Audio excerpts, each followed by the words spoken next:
Well, welcome everybody. Thank you for joining us for yet another installment of Success Coaching in the Wild. Again, I'm Aaron Thompson, the Chief Revenue Officer at Success Coaching. That's the logo. It's a unicorn if you didn't know it, and that's what we aim to do is make that magical unicorn by providing customer success professionals the appropriate tools needed to get into and thrive within customer success. And today I am joined by one of our past students and esteemed colleague, Vanessa Pereira, Head of Customer Success at Authenticate. And Vanessa's been nice enough to carve out some time to walk us through her background, what they're doing at Authenticate, and then specifically the SuccessPLAN Canvas, one of the tools that we teach in level 1, she has taken and rolled out into the real world, into the wild, and she's nice enough to walk us through how they actually use this tool in the wild at Authenticate. So Vanessa, thanks for being here. Welcome. Thanks for having me. So happy to get to connect with you here. You're in Miami, right? We could start there, right? And so spring break craziness happening this time of year out there, I would imagine. Yeah, some of that. I live pretty far from the spring break madness, so I keep it pretty quiet out here. That's good. I would imagine this is probably pretty nuts, and I've seen some things of like I don't remember the city now, the big spring break capital, but they're like shut down for spring break now. They're not letting people in. Lake Havasu or something like that. Oh yeah. Yeah, I had the family down in Puerto Vallarta last week. That's why I'm all like sunburned. I don't know if it's coming across on the camera or not, but I'm really not angry. I'm just sunburned. And yeah, Puerto Vallarta for spring break is quite a scene. I'll tell you that. They're still fun. there, I think. But anyway, well, welcome. I digress. So why don't we start by just kind of walking through your background and your experience, how you got into customer success. Nobody gets a customer success degree. So what brought you into customer success? And then we'll kind of move into Authenticate and what you guys do over there. Absolutely. So I have been in the software space here for about 14 years. Started my career at a company called ExactTarget. It was an email marketing company out of Indianapolis. I was living there at the time. ExactTarget got acquired by Salesforce, so I hung out there for a bit and then decided that I would try my hand at sales. So I had been in sales development and sales development leadership with ExactTarget and Salesforce, and then moved on to a company called FormStack in my first AE role. It was a transactional sale online form builder. From there, I took a job with a company called Emarsis. Emarsis was is a marketing automation platform as well, and got into more enterprise selling. Loved the sales side of the house, and was interested in continuing that trajectory. And then enter Authenticate. So 6.5 years ago, Authenticate reached out to me and told me they were looking to build out their sales development org. I had done so for ExactTarget Latin America, so I had some experience there. Built out their sales development org, realized there was a need for inside sales, so it was not something we were doing at the time. Built out the inside sales team. After that, realized that there was a gap on the renewals side of the house, so we were just, didn't have great processes there. Moved into renewals. I headed up that function, and that was the first taste I got at really the client side, so the post-sale side. After managing renewals for about a little over a year, we realized that there was huge opportunity in account management, and it was something that we hadn't really formalized.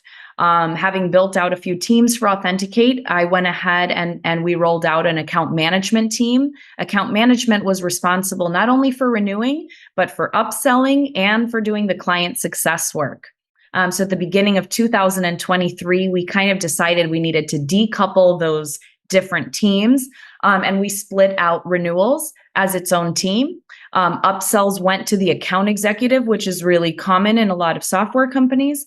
And then we put together a client success account management org under me. So that was my 6th team to build out here at Authenticate. It has been an amazing ride with some awesome people.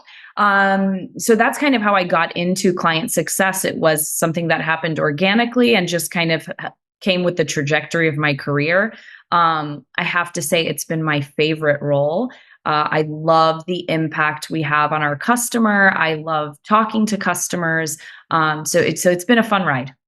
Yeah, it sounds like it. Well, congratulations on all the success. And, Thank you. it's always fun to find how people or to learn how people find this industry.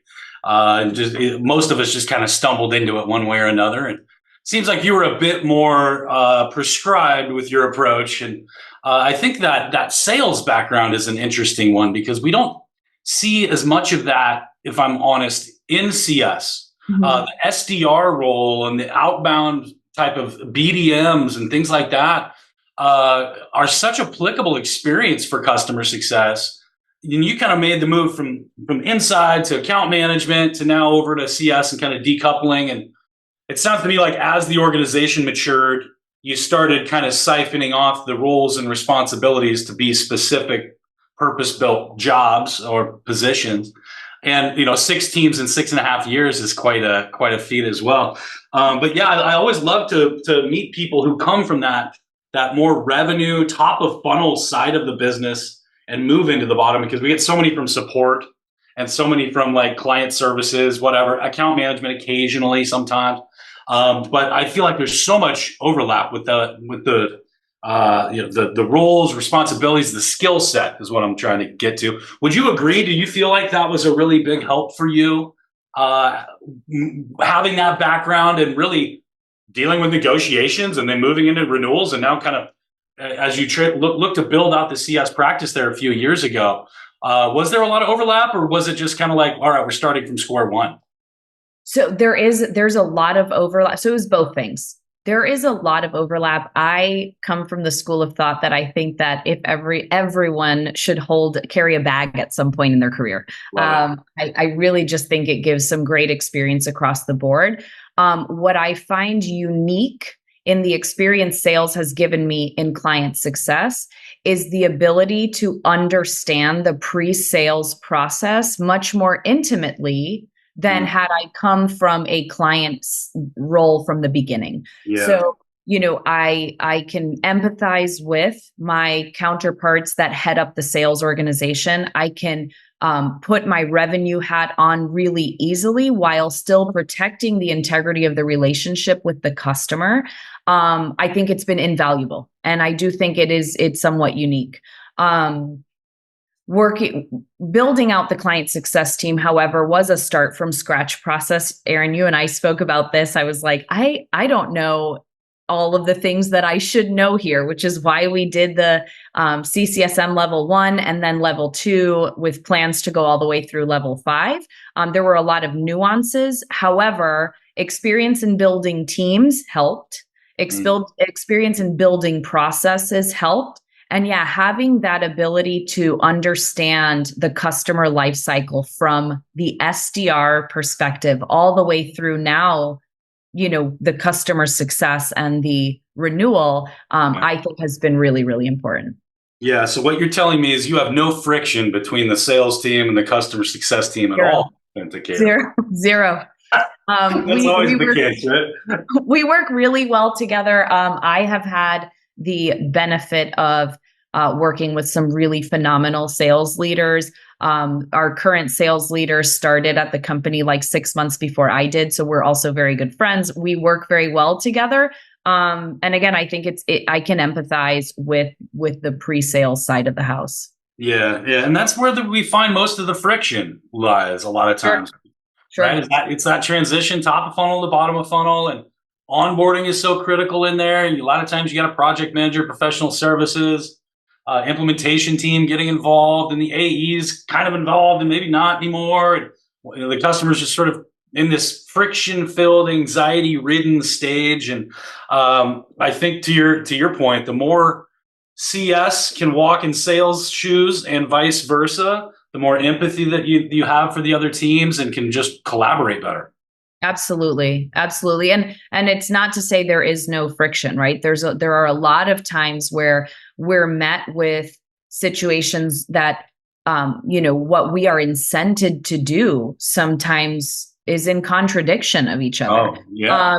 And so it's not that it's completely frictionless, but it's definitely a healthy friction, and one that we navigate really well. And I have to say that the having the success plan as part of that has really, really helped. I think some of the frustration I hear often from other client success leaders is feeling like they don't get the full picture, or their client success managers don't get the full picture from sales, from pre-sales, or even from implementation and deployment. I think the success plan really allows, I think you guys call it, for that handshake to go a lot more smoothly.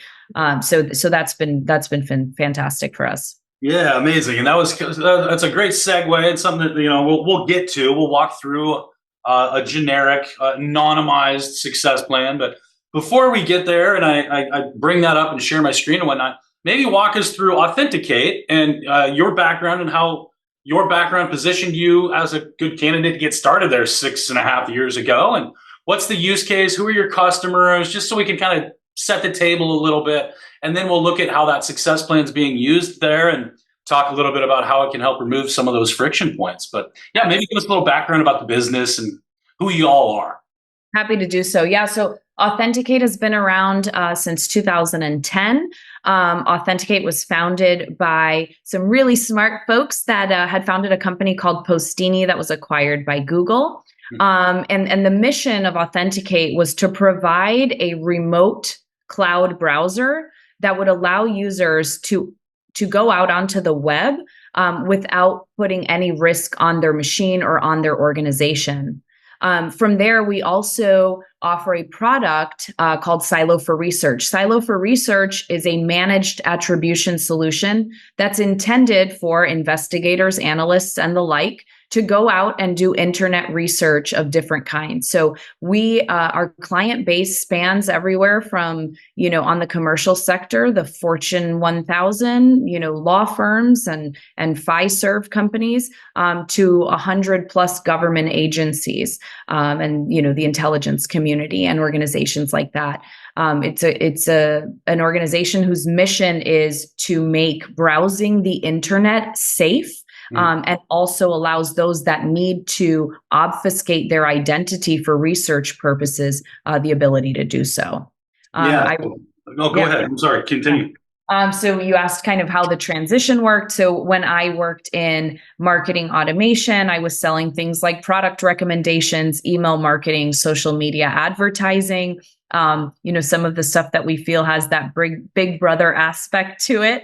Not that cybersecurity was necessarily a natural fit, but definitely something that I felt good about and felt really, really confident in the impact that the cybersecurity space and Authenticate specifically was having on our world. So really easy transition for me and an easy decision to make.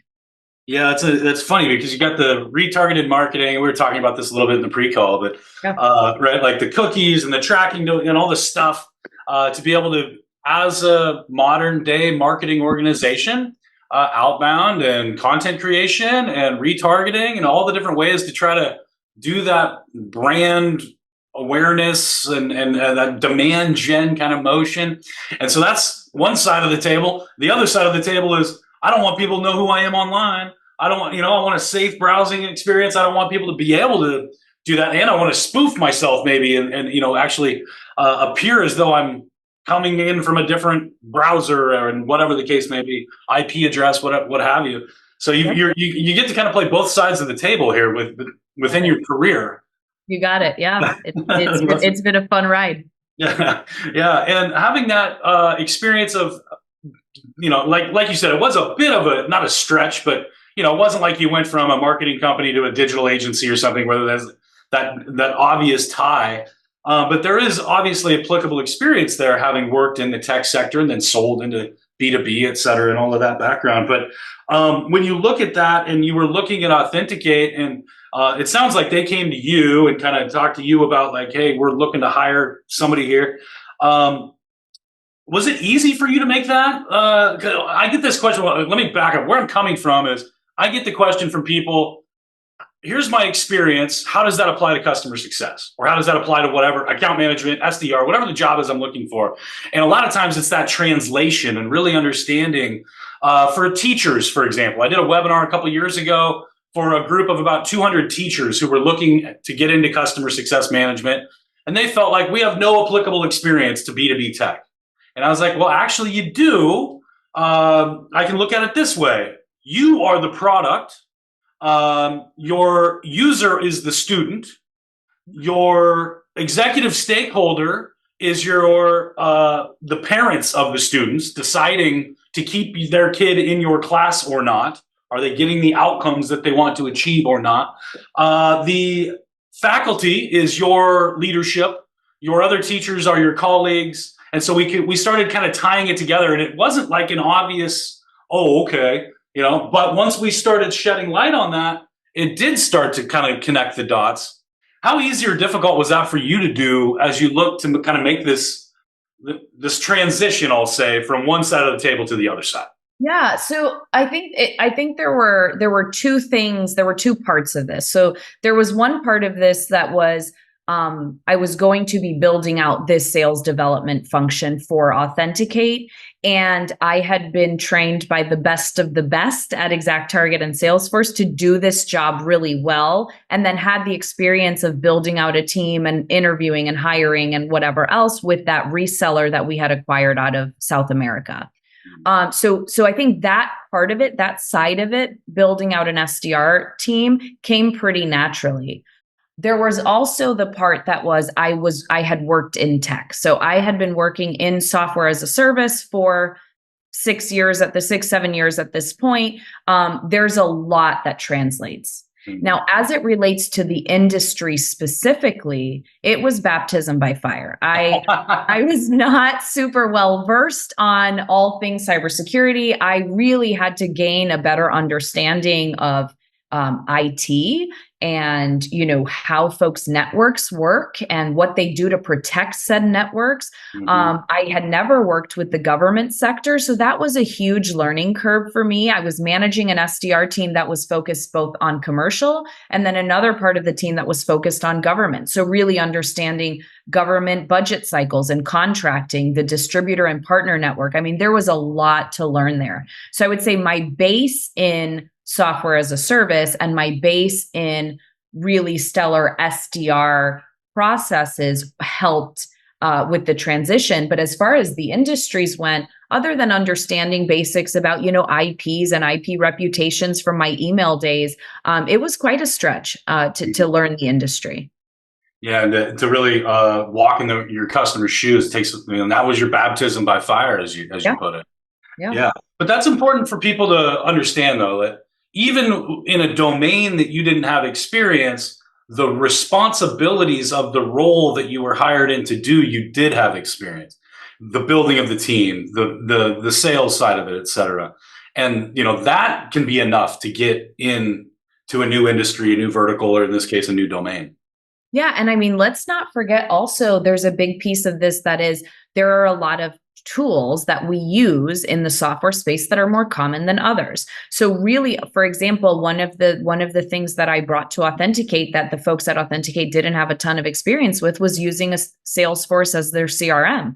I had worked with Salesforce both at ExactTarget, at Salesforce, and at FormStack. So I had 5-6 years of operating in that space. I had used a cadence tool, right? So even that side of things, I think bringing in the knowledge of the toolkit was pretty important, especially for an organization that had not done any of this yet. So yeah, there's industry knowledge, there's role and department knowledge, and then there's knowledge outside of that, which is, what tools and technologies are you using, and can you bring some of that know-how to the new role? Yeah, absolutely. I think that's really important for people to understand it's not just understanding the domain or having been the customer. That's great if you have. Sure. So much easier to understand the pains that they experience and things like that. But there's also a bunch of skills that can be gathered outside of that. And one way to do that would be to go to level 1, level 2, and take some of our training. And speaking of tools, leveraging our SuccessPLAN Canvas. And if it's all right with you, I'll go ahead and pull this up and we can walk through kind of now understanding the background there of Authenticate and this safe browsing, making the internet a safe place to be as a mission.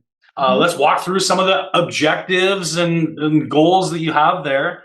with any luck, I won't have technical difficulties and you'll be able to see my screen and it'll all work. I think it's working. That looks right, I hope. Looks great. Perfect. Excellent. So this is one example. You've got a couple that you've shared with me, and maybe we'll walk through a couple of them, maybe not. But for those of the viewers that are not familiar with our Success Plan Canvas at Success Coaching, they can go to successcoaching.co under resources. It's a free resource. You can get it.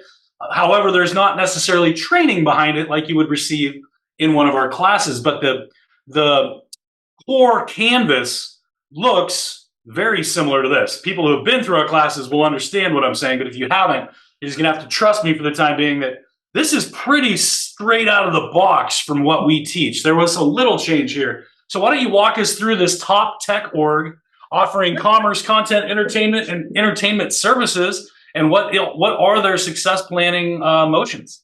Yeah, absolutely. So as you can imagine, working in the cybersecurity space, we are very cautious with any customer information that we share. So this is kind of a mock example. We obfuscate all of our customers' information. Again, the nature of the beast. To your point, Aaron, we took the success coaching or the success plan template that Success Coaching provided us with. We made very little changes to it. Really, no desire to reinvent the wheel. We felt like it was rock solid. So if we look at this, we walk through first just company highlights, understanding, what is this company? What do they do? How long have they been around? And it gives a really good snapshot, not only for the client success team, but the deployment and implementation team see this. We have the account executives participate in this process. So it just level sets who we're talking to and what we're talking about. And then when we move on to the objectives, we're really looking at those high level objectives of, why did this organization interest themselves and eventually purchase Authenticate's product. So in this example, we have, I will not acronym you to death, so I will actually tell you what this means because it will mean nothing to anyone outside of this space. So SOC is Security Operations Center. IR is incident response, and then threat hunting team. So these folks needed a managed attribution and isolation solution to conduct their investigations online. They were also looking to prevent cyber incidents on their network, and they wanted to reduce time to investigation for their end users. So a lot of folks are doing this work manually without a toolkit, and it takes quite a bit of time to achieve what they can achieve, with much less time with a tool like Authenticate. And then we looked at challenges. What were some challenges that we expected to have? And this came from just us looking at other organizations similar to this one that had deployed Authenticate. So we know that when we get folks using the product, they love it and they use it a ton. But user adoption to start is challenging because if you're used to doing something a certain way and all of a sudden you get a tool thrown at you, you have to learn a whole new way of doing your job. So that behavioral change for the users can be challenging. And then we also understand that there are some tradecraft best practices in this industry. Things are changing, and I am not exaggerating, daily, if not hourly. So just, folks keeping up with best practices and the most up-to-date information can sometimes be overwhelming and challenging. What were the key benefits that we were providing? So we knew that they needed to obfuscate their identity, and we knew they needed isolation off network. We know we can provide it, so that was going to be a key benefit of the tool. We also knew that they were going to save themselves a ton of time managing do-it-yourself solutions, managing virtual machines, managing burner laptops, etc. It takes a lot of time. So this was going to allow them to save time, and in saving time, be able to expand their mission to other areas. And then just as a general, cyber posture, they wanted to reduce their cyber risk. I mean, you're going to hear this from any company you talk to anywhere in any industry. Some of them questions. Yeah. Before we move on to the milestones and action. Yeah.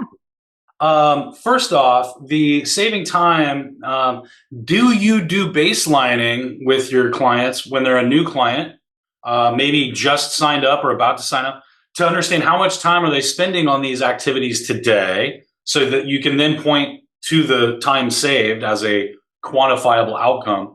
or how can you prove that time savings? Because that's a value proposition for a lot of companies, yet a lot of companies have a hard time actually drawing a direct line to, I saved you X amount of time on activity Y this month. What do you do for that?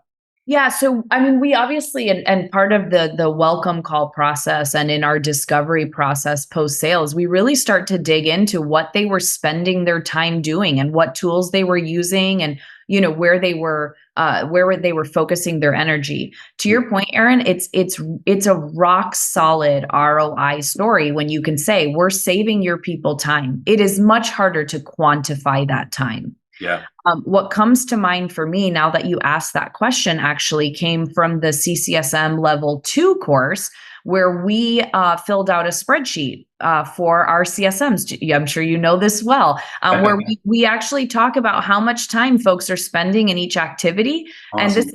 And that question actually prompted me to think, is there something like that we could use for our customers? Give us an estimate of how long you're spending conducting an investigation, how long you're spending auditing or creating an audit trail of that investigation, because right now it is challenging to quantify exactly how much time we're having folks save. So that was the capacity planner that we have there in level 2. And we really focus that as a leader on the organization or as an individual contributor on my daily activities and try to figure out, like, is it realistic what I'm being asked to do or what I'm asking the team to do, depending on what side of the table you're on.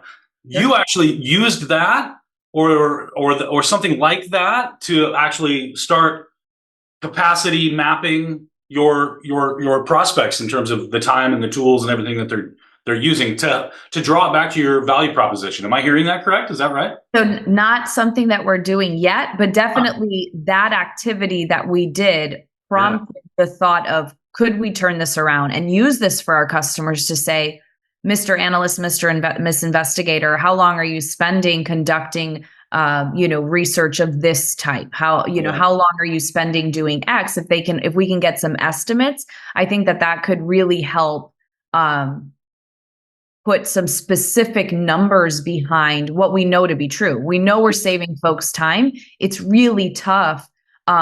Even when asking the customer, it's really tough for them to pinpoint how long they're spending doing each activity. Yeah, perfect. And we see this time and again. And this is why I love having conversations like this, because now we've got wheels turning. I've got wheels turning on what can we take this and repurpose for that exact motion of the baselining, because that's oftentimes such a difficult thing, not because the vendor necessarily can't do it, but it's oftentimes the customer doesn't know.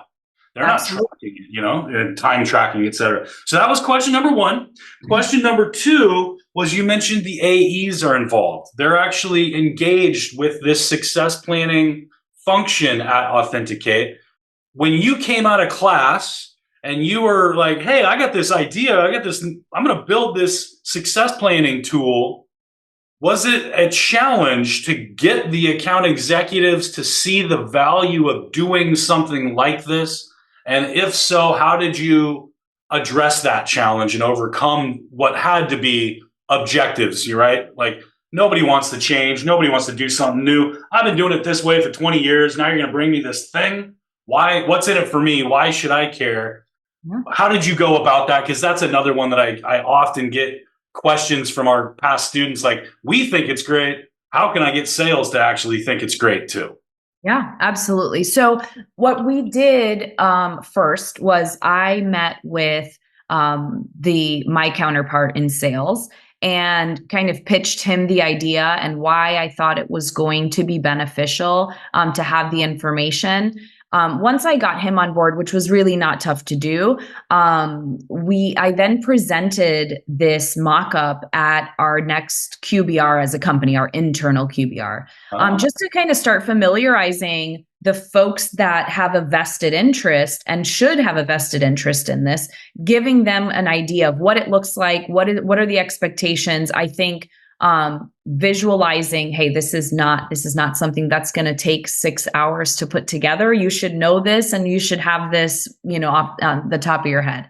Mm-hmm. We then proceeded to have the client success managers start to develop success plans for their existing customers.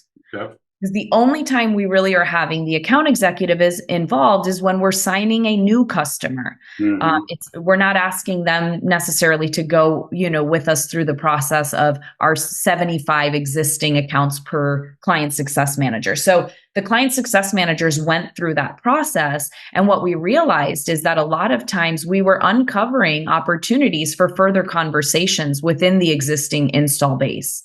Well, account executives are really interested in that because they are working the upsell opportunity. Exactly. So I think, understanding that the cohesion between the teams and the cohesion in the face of the customer, right? Letting them know that everybody understood what they were hoping to achieve. I think it was a really easy sell to sales. And we've had great success. So when a new customer now comes on board, the client success manager is meeting with the account executive.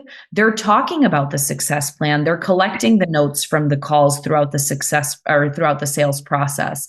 And they're able to help each other at least create a straw man of what they think the success plan should look like. And then they're validating the information with the customer. This has also helped the deployment organization, because they struggle just as much to collect information they need from pre-sales. So this kind of packages the most important pieces and parts of it in one place. And where do you start the motion? We teach that 75 to 90% probability to close. So top of funnel, but not early stage. Yep. To start this process, to start painting these objectives and maybe some of the challenges that we're anticipating, et cetera. Where do you do it at Authenticate, where you've got that initial success planning conversation with your account exec, your CSM, whoever else, and the customer?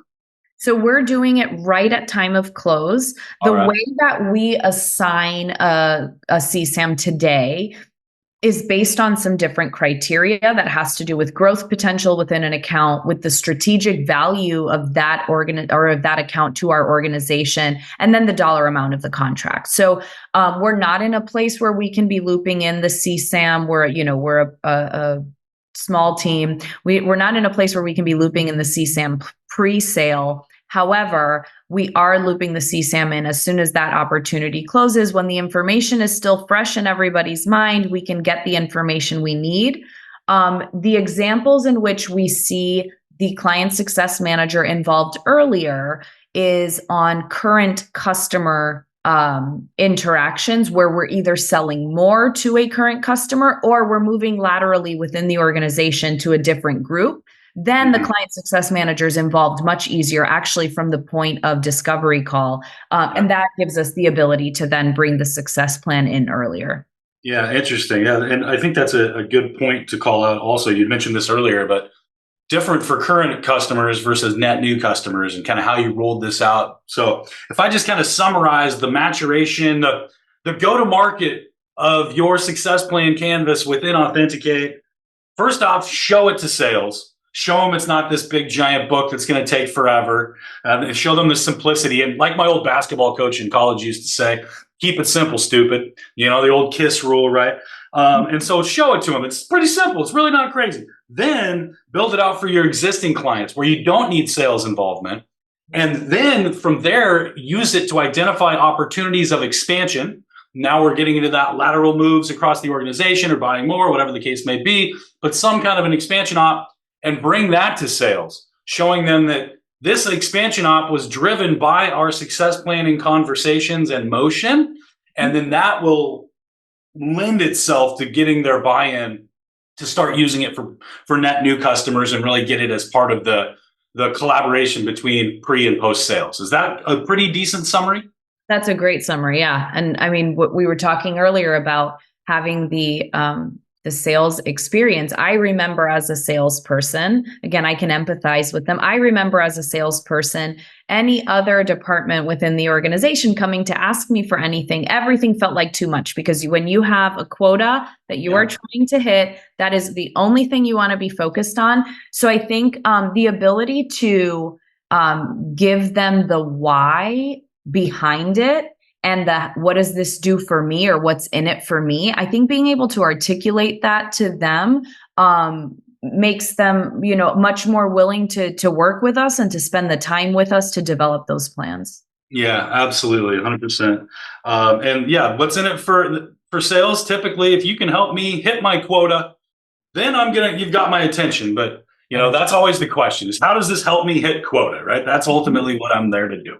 Okay, perfect. So now we'll hop back over here and take a look at the last couple of boxes. Where we left off was there at that key benefits and kind of what the customer's looking to achieve in terms of the why do they want these outcomes. Now let's move into the milestones and then the criteria. Yeah, absolutely. So we combined the last two, but we'll move on first to this milestones, actions, and dates. So this is obviously for a new customer or a new deployment within an existing customer. So the first thing, the first milestone was a pre-training call. We need to plan out the training, set up the org, so that when we get to that deployment part, we know exactly what we're talking about. We are now looking at their detailed use case so that we make sure we're tailoring the training and tailoring the configuration to their specific use case, to their specific mission. And then we track what date we're hoping to achieve things by. And when they're completed, we then update the version of this document. So then we moved on to an admin training. And then it looks like there were two different shifts. So a day and a night shift that needed training. We got through those two. And then there was a specific open source intelligence training. So this was more on the tradecraft side, really understanding best practices within those investigations and analysis roles, and especially how to use open source investigations via Silo for Research. And then how do we measure it, right? We need to understand how we're measuring this. And it's not just dates being completed. I mean, that's a big part of it. However, there's the next step. So we wanted to make sure that the admins were trained, that they had the ability to add, delete users, provision licenses, they knew how to navigate the platform. And we gave ourselves a date for that too, because we know we want folks in the platform using within the first 30 days. We wanted to make sure that all users were active within those first 30. Again, if you start early and they start building it into their daily processes, we know that the likelihood that they'll continue to do so is high.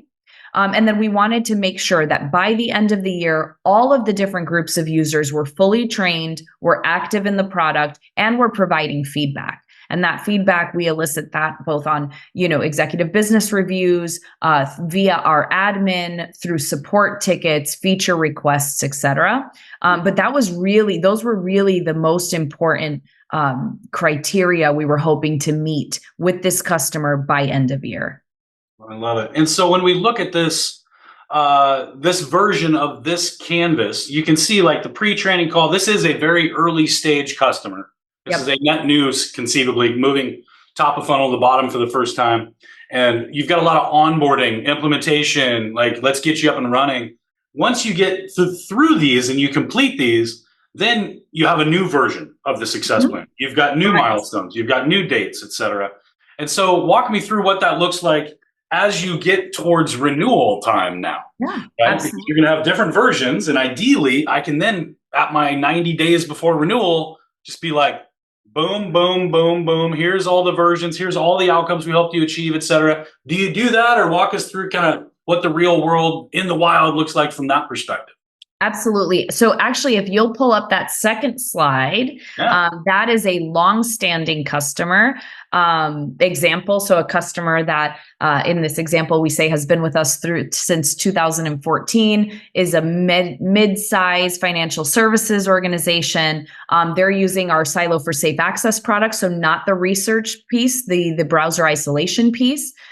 So if we look here at what the milestones and actions and the criteria of success are, they look very different. Yeah. So here we're starting to, by understanding how they've used the tool over the last X number of years, we're starting to understand how we can optimize their experience with the tool. In this case, we knew that they needed to get single sign-on set up because it was really going to improve that user experience. So we wanted to have single sign-up integrated by January of 2024. We also knew that they were using our thick client and that for their use case, they were actually better suited to use our web client. So we wanted to migrate them to the web client. We also knew they needed a secure web gateway integration. So this is really heavily focused on the end user experience.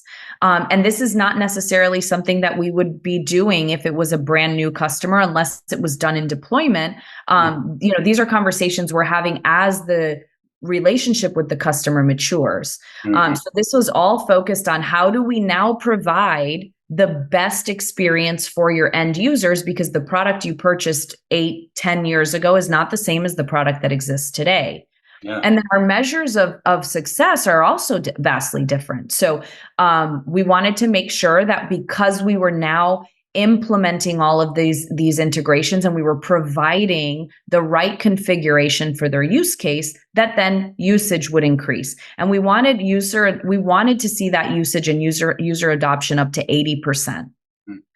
We also wanted to make sure that we had completed that implementation. So one thing is to start and to get all balls rolling, but then you have things that the customer is responsible for. You have things that Authenticate is responsible for. So also ensuring that everything was buttoned up and functioning as intended. So again, vastly different how we use this for an existing customer, and also vastly different how we use this for customers using one product versus another. Sure. Yeah, because you've got different objectives that they're looking to achieve and everything else, right? All the milestones that go along with that given product or set of solutions. Yep. So a couple of questions on that. So really what we're talking about is like best practice enablement, getting them over from the thick client to the web client, et cetera. And these are really just not industry, but Authenticate best practices. And so we're, and just kind of generalize it for other companies, et cetera. And then so 80% adoption. Why did you choose 80%? Was there data that drove you to say customers who hit that renew and customers who don't churn? What drove that number? Yeah, so we did an analysis of our customer base. We took our entire customer base and we split it out into top 25%, bottom 25%, in the middle. And we said, what are our top 25% of our customers? So, highest propensity to renew, best health, highest revenue. How much are their users using? Mm-hmm. How much are our lowest 25% of customers using? And that's how we actually chose that number. That number is can be different from a one product use case to another. But as a general term for this safe access use case, we want to see that 80% usage. We know if we have 80% of users using, we almost guarantee we're going to have 100% renewal. Wow, unbelievable. And that's daily active user, monthly active user? Monthly active user, yep. Monthly active users, yeah, perfect. And, I just always try to kind of generalize it for all the other SaaS companies out there that are going to see this. But so cool to see this stuff in the real world. And thank you again for walking us through this and being willing to share and take the time to build these anonymized versions for us to be able to safely show, because I can only imagine the level of security protocol that you have there, being in the industry that you're in. Absolutely. No, it's been a pleasure, Aaron. Thank you so much for inviting me. I cannot say enough good things about the certification and the courses we've done with you guys. So I was happy to help. Yeah, thank you for being a great partner, a great customer. We look forward to bringing the team through to levels 3, 4, and 5 whenever it makes sense. And just telling us your background and walking us through kind of your story and what, and how you got to such a prominent place in your own career. Congratulations again on all the success. I'll give you a call when we're ready to build out a team. I think you're the person that we're going to need to bring in. So, happy to help. I appreciate it. Well, thanks again so much. Vanessa Pereira, head of CS at Authenticate. As one of my favorite Sports Center broadcasters likes to say, you're cool as the rule. Thank you so much. Thanks. Have a good one. Bye-bye.